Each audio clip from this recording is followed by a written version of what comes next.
Hello, Acceleration Nation. Welcome to another podcast. I have a career therapist on today. Her name is Jessica Sweet. I met her on LinkedIn. She has a unique background of not just being a career coach, but also a licensed clinical social worker.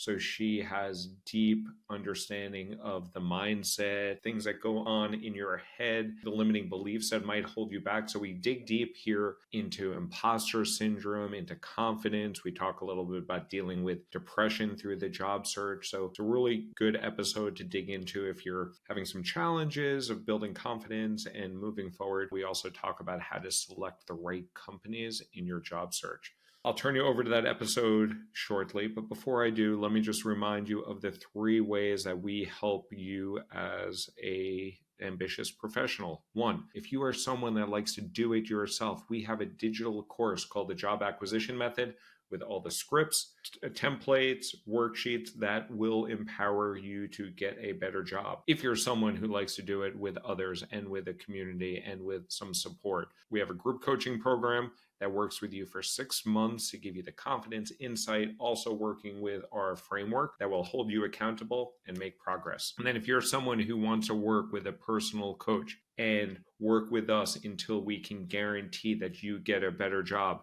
we do offer personalized coaching. So check it all out at academicareers.com. And the last 3 words I will leave for you before I turn this over to the Jessica Sweet podcast are own your career. Hello, Acceleration Nation, and welcome to another SYCK Career Podcast, which is soon changing its name to the Own Your Career Podcast. Today, I'm very fortunate to have Jessica Sweet on our program. I met Jessica like I meet pretty much everyone nowadays on LinkedIn. I saw her posting some really interesting, thoughtful posts on LinkedIn, and we started DMing one another. What really attracted me to Jessica and her profile is her unique blend of having a social work degree and also being a career coach, or she calls herself the career therapist. So with that, I'm going to hand it over to Jessica. And Jessica, tell the Acceleration Nation crowd out here a little bit about who you are. Yeah, thank you so much. I'm really glad to be here. I'm a social worker. I practiced social work for 8 to 10 years before I switched into coaching. And I focused on mental health and substance abuse work. And I worked at a Harvard affiliated hospital here in the Boston area and got my training there. I got a specialty training in trauma treatment. And then when I had my first daughter, I moved into coaching and, really liked the coaching model, but brought that background that I have into the work that I'm doing today. So yeah, that's me. I live in the Boston area. I have 2 girls, 15 and 12, and I live with my husband and 3 cats. So that's me. I have 1 daughter who's 15, 2 sons that are 17, soon to be 18, 3 birds, which suck, and 2 dogs. So it sounds like we're in very similar spot dealing with teenage hormones and pets and helping support clients. So it's always great to talk about all those topics. But today we'll focus more on career-related activities. So I'd love to understand a little bit what brought you into becoming a career therapist. Mm-hmm. So going into social work, was that your intent initially to be like a career coach, a career therapist? And if not, like what led you to take this path? I never in a million years would have thought I would be a coach or run my own business. And in fact, I've been doing it for 15 years. And when I started, coaching wasn't as popular as it is today. So when I would tell people I'm a coach, they would say, "What sport do you coach?" And so they didn't really even understand. So no, it was not my intent at all. It just kind of blindsided me. But what happened is, like I said, I had my first daughter. Social worker salary is not great. So I looked at the cost of daycare. I looked at what I'd be bringing home. And I was like, that makes no sense. Let me figure out something where I can at least be at home while I'm trying to figure something out. The other side of that was I have a friend named Cheryl Richardson. She is a coach. She's written a bunch of books and she's been coaching forever. And when I kind of looked at what she was doing, I was like, man, that is so awesome. That, I was like really jealous of that. Actually, that was the feeling. And I was like, I need to listen to that. And so that's why I moved into coaching versus just opening a private therapy practice. Is like her work to me was really inspirational, and I really wanted to do something that felt like that. Nice. I really appreciate your LinkedIn profile. You're someone that is focused on careers. I can tell when I come across someone's LinkedIn profile, if they put some effort and thought into it, you do a really good job, especially in your about section. And there's a couple of quotes there that I would like to dig into and have you expound upon, Yeah, assuming you're okay with that. of course. It's public out there, anyone can find it. Yeah. This is talking about the person who is coming to your site. Mhm. So, if you long for more than just a title and a paycheck, you're in pursuit of a career that deeply resonates with your values and reignites your enthusiasm. So, title and paycheck, I think people sometimes focus on those, but you're trying to call out that there are other things that may drive fulfillment and value. Love you to expound upon this a little bit of what you mean Yeah. and why it's not always about chasing the dollars and chasing the titles. Yeah, absolutely. A couple pieces around that. Like, I think there's personality type that really needs to have that alignment between their values and the work that they're doing. And part of the values is making an impact with your career. But also part of it is just feeling like the work I do matters every day. And I feel like I'm in my zone of genius a lot of times, right? Like that I'm using skills I want to be using that I'm good at.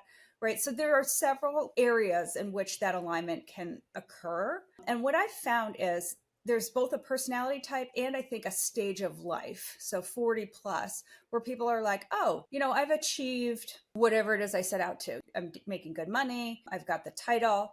And that's all still really important. And they want to keep that. It's not that you throw that out and like start a social work career, right? It's just that you figure out like, what is it that's really going to make you wake up in the morning and feel excited to go to work every day? And again, there are different areas in which people have to find that alignment, and it can be different for different people. But I really find that more and more that is true.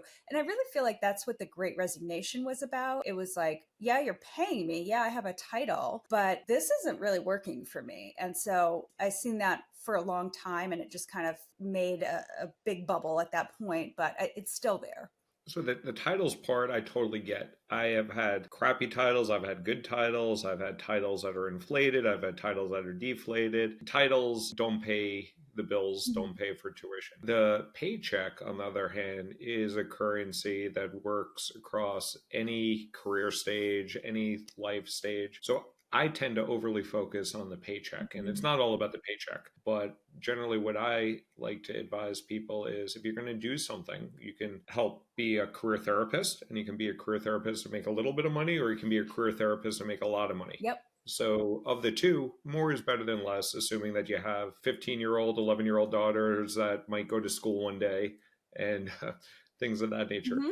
In addition to the titles and the paycheck, what other things do you find to be really valuable with their clients that you meet with? Like, I have a couple of things in my mind that I'm thinking of, but what else drive people's decisions in terms of following their career, if not the titles and the paycheck? And I think of career, and I think most people do. It's like your series of jobs, but also where you're trying to get. So like that path. And I think thinking about it from the end, right? So like, where do you want to end up? For a lot of people, it is around impact. So that doesn't necessarily mean, you're working in a nonprofit or anything like that. It just means like, when I wake up in the morning, I know that I made a difference going to work. Yeah. And you could be making widgets. It doesn't matter. As long as you believe that that widget is useful to somebody and you're excited about that, that impact is one real critical component. A lot of people feel like that they need to make that impact in the area of leadership. I had a woman tell me the other day, like she has a third grade teacher. She's in her 50s, but she still writes to her third grade teacher because she made such an impact in her life. So she sends her like holiday cards and that sort of thing. And she said, I want to be that for somebody. I want to make that kind of impact for somebody. So that's, I think, one area where the meaning really comes in. But it's also around, being excited about completing a project or the mission of the organization or using the skills that you want to use, like tapping into your creativity or your problem solving, whatever that is. So those are some of the different areas. when you're dealing with clients, when you're coaching clients, it's kind of hard to separate sometimes, but how much of it is you deploying your social work experience and like the mental game, like the mental perspective versus some job seeking tactical aspects, like if on 100% pie, like it's Yeah, kind of hard to divvy it up, but how much do you it think is is mental hard. versus like taking action and the right frameworks? I mean, I would say it's probably 50-50 if I had to divide it, because like without the right tactics, you can have a great mindset and maybe it doesn't get you the result you're looking for. But right tactics all day long and a poor mindset, and again, you're not going to end up where you want to go. And things like, let's say, bad interview skills. I have bad interview skills. So part of that is, practice and the STAR method and your strategy, right? Like that's a piece of it.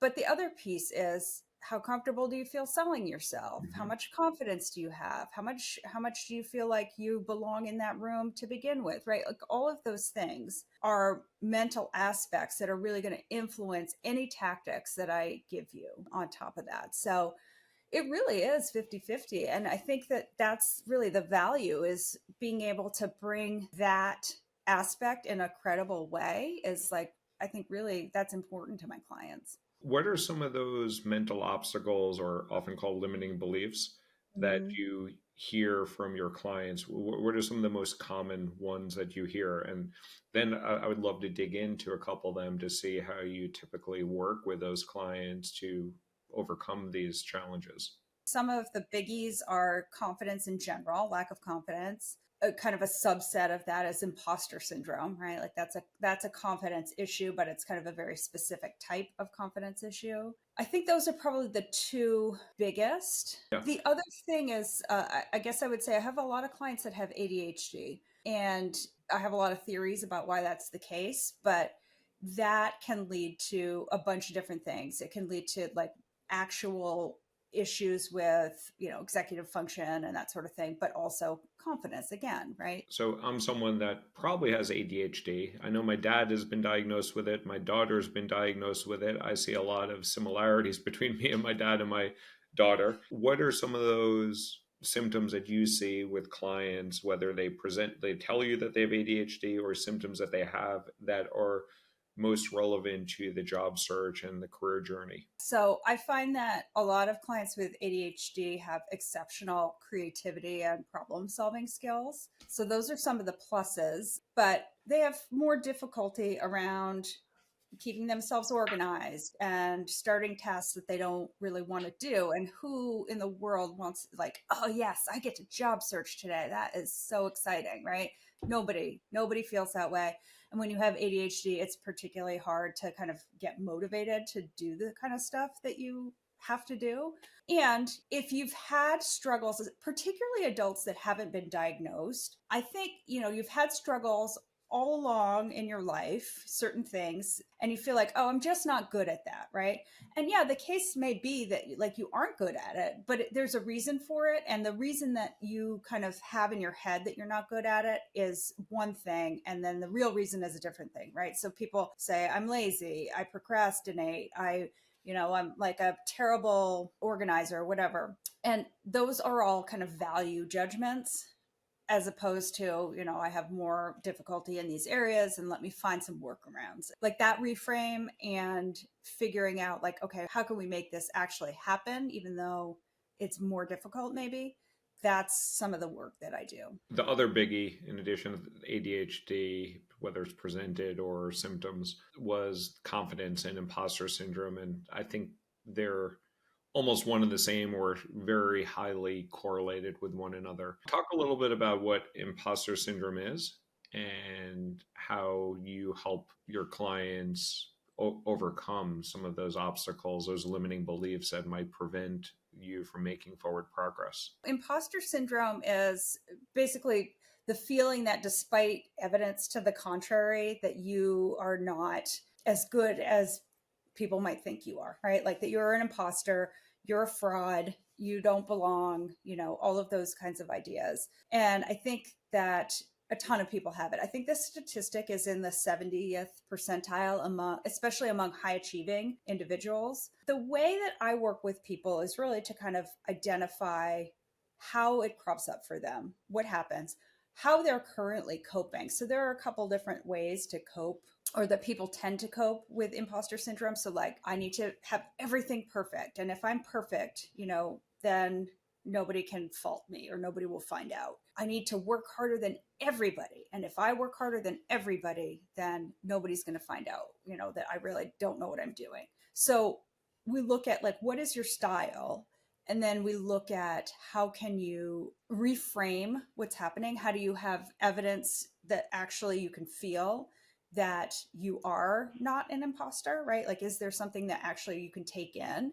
And if you can't get to the point where you can take stuff in yet, looking at the external stuff. So, I got all these great reviews on LinkedIn, or, my boss said I did a good job, or I had a good performance review, all of those things. Can you look at that and suspend your own internal disbelief for a period of time and just operate as if you're not an imposter? And then what does that feel like? And how does that change your behavior? And then over time, you can begin to internalize it a little bit. Yeah, I think almost everybody that I've encountered, especially high performers, if they're not some amount of imposter syndrome, they're probably suffering from a lot of narcissism.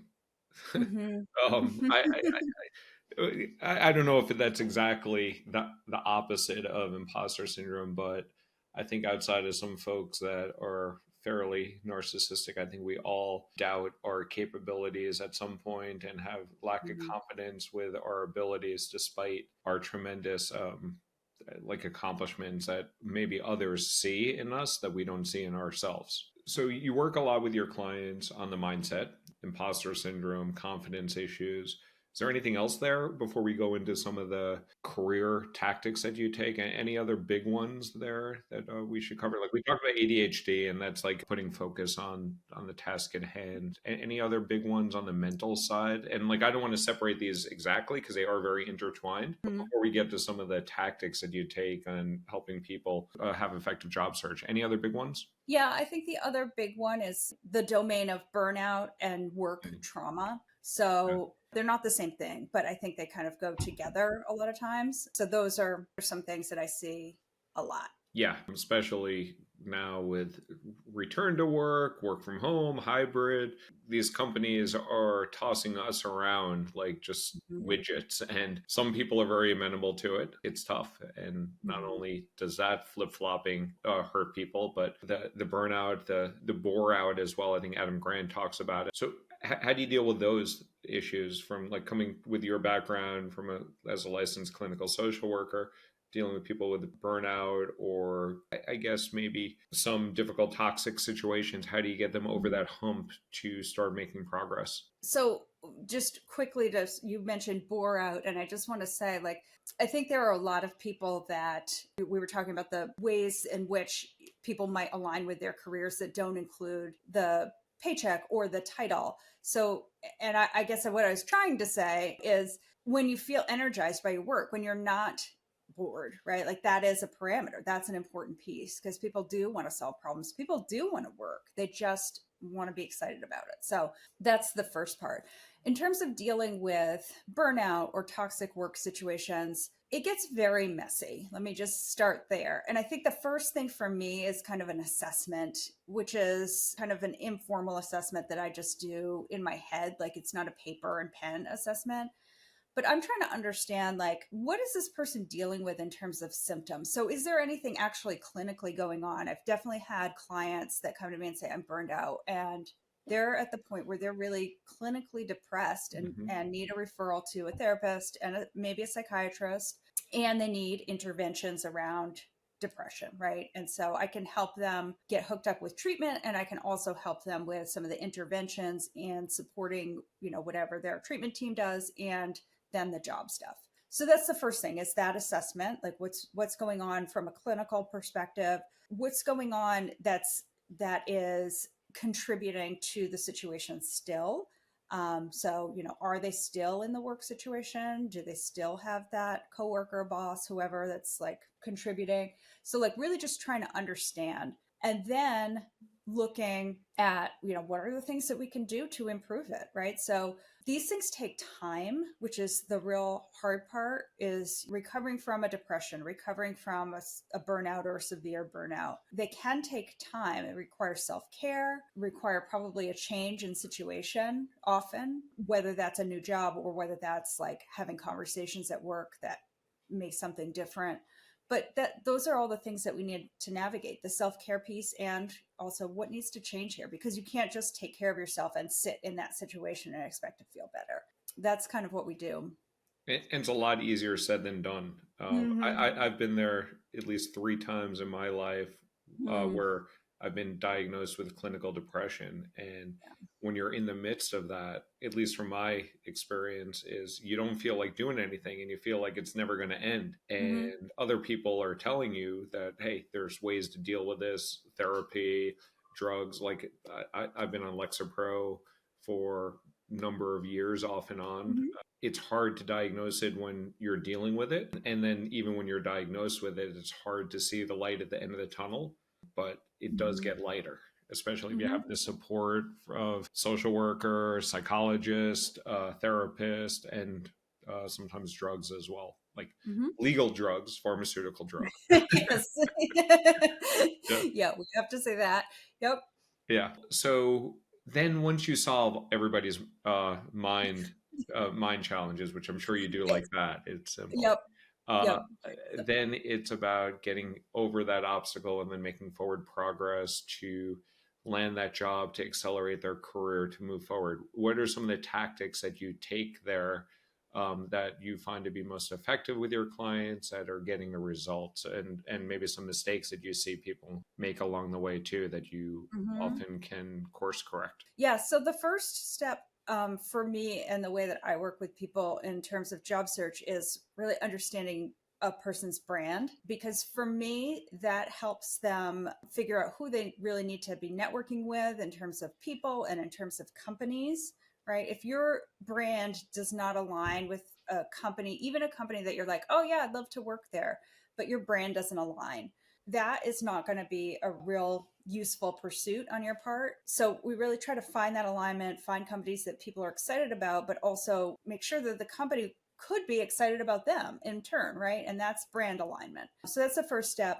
And then amplifying your brand. So like your LinkedIn profile and all of that stuff as well. But being able to network, and that's really, a lot of people have so much trouble networking, and it has become this big scary thing, but it doesn't need to be, especially when you have a strategy, when you know what you're trying to do and what you're trying to say. Not, I need a job, but let me learn about your company or whatever. So networking is the next thing, and then interviewing is kind of the next big milestone. Obviously there's a lot of different pieces in there, but interviewing and being able to interview with companies where you already have an alignment, right? Like they already want to hire somebody like you, and not just for your job title, but who you are, what you do, what you stand for, the way you do what you do. You've got a leg up. And a lot of your strategies make a lot of sense to me. They're very aligned with our growth framework that we use at Kadima. And the growth framework is like, it's an acronym because I like acronyms.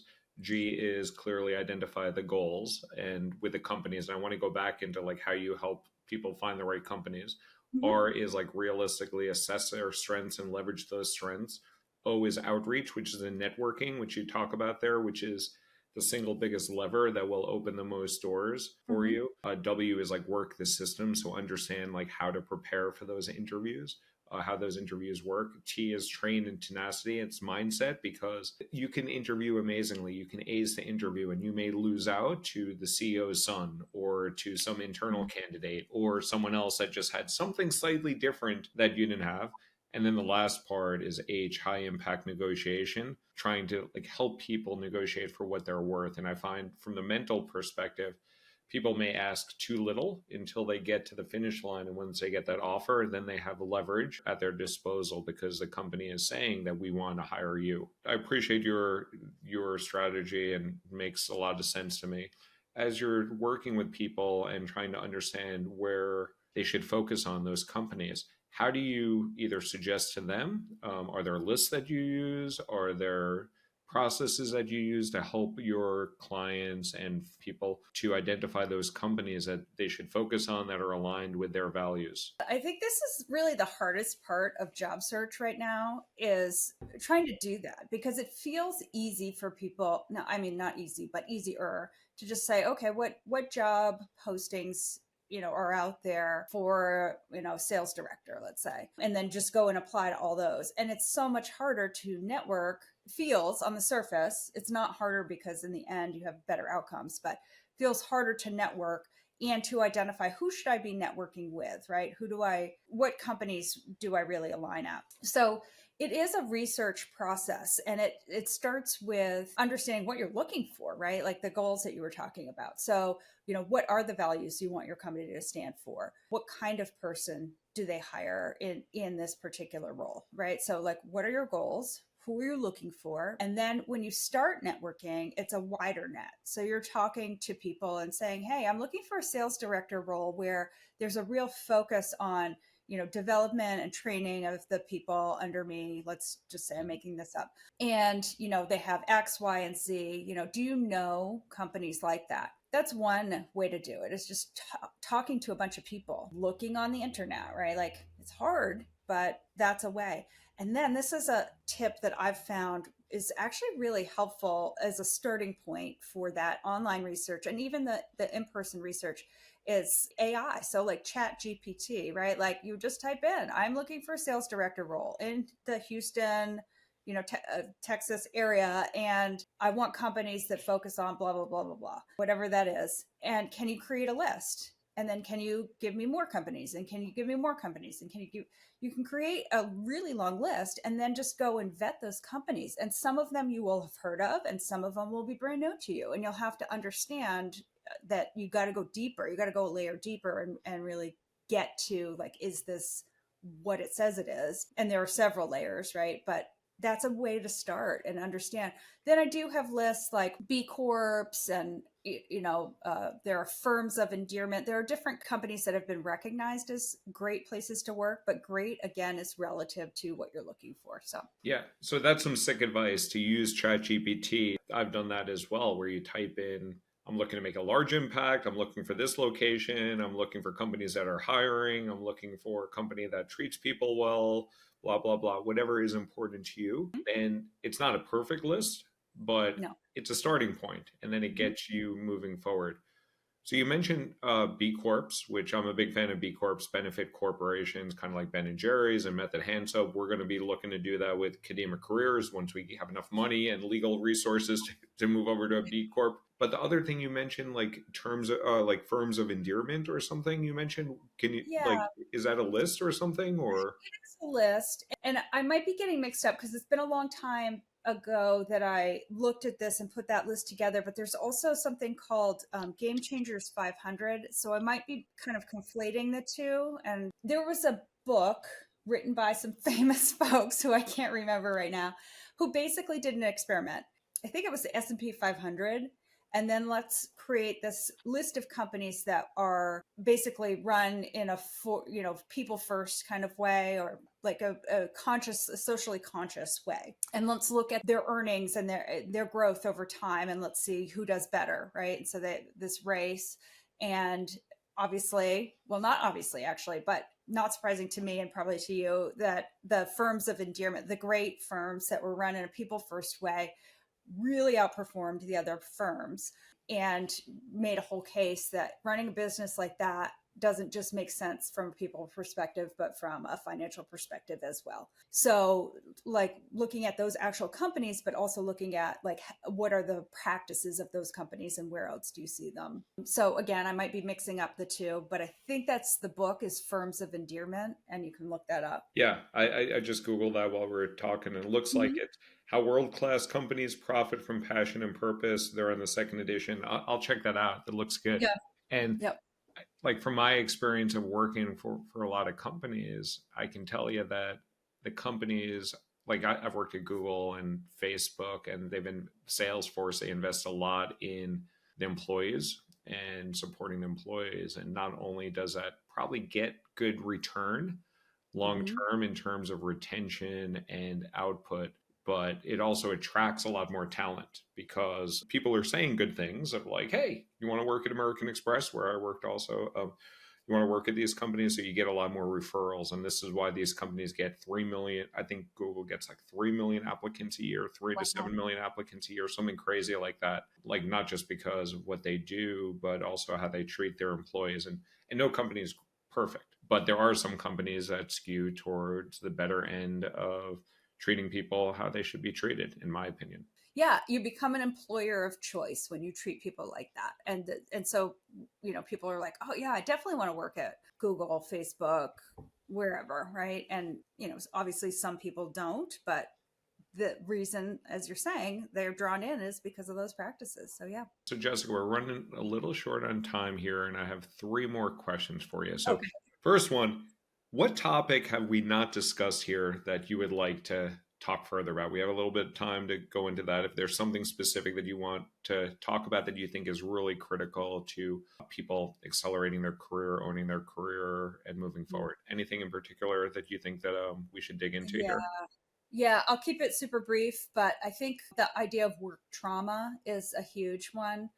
Some of the stats on workplace bullying and that sort Mhm. of thing are astounding. And I think just in terms of accelerating your career, if you're listening to this and if right now or at some point in the future you're experiencing something at work that's traumatic, please do not underestimate the impact of that, and don't feel like you have to like stand for that, right? Like you can do something, including leaving that organization. Like that is not something that should be happening at work, full stop. I agree. And I think the fact that you say leave the organization, I think that's actually probably the most sage advice because I've been in some of those situations in my past where I've either experienced it or seen it. And occasionally I've raised the issue and it wound up turning out very poorly for me, where I probably would have been a hell of a lot better of just leaving and then helping bring people along because Yep. sometimes it's hard to change that. If that toxicity, if that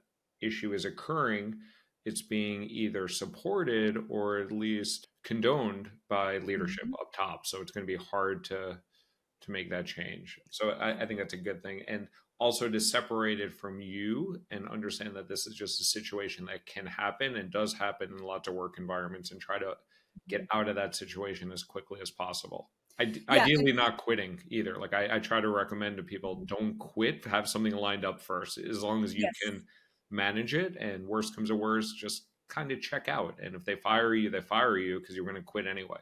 Yeah, yeah, absolutely. And I love the part that you say about bringing people along after you've left, because I've worked with several people who have stayed in these kinds of situations because they, like that survivor skill. They don't want to be the one that got out while everybody else has left. But if you do get out and you have the opportunity to bring people along, that can really help you feel better about moving on.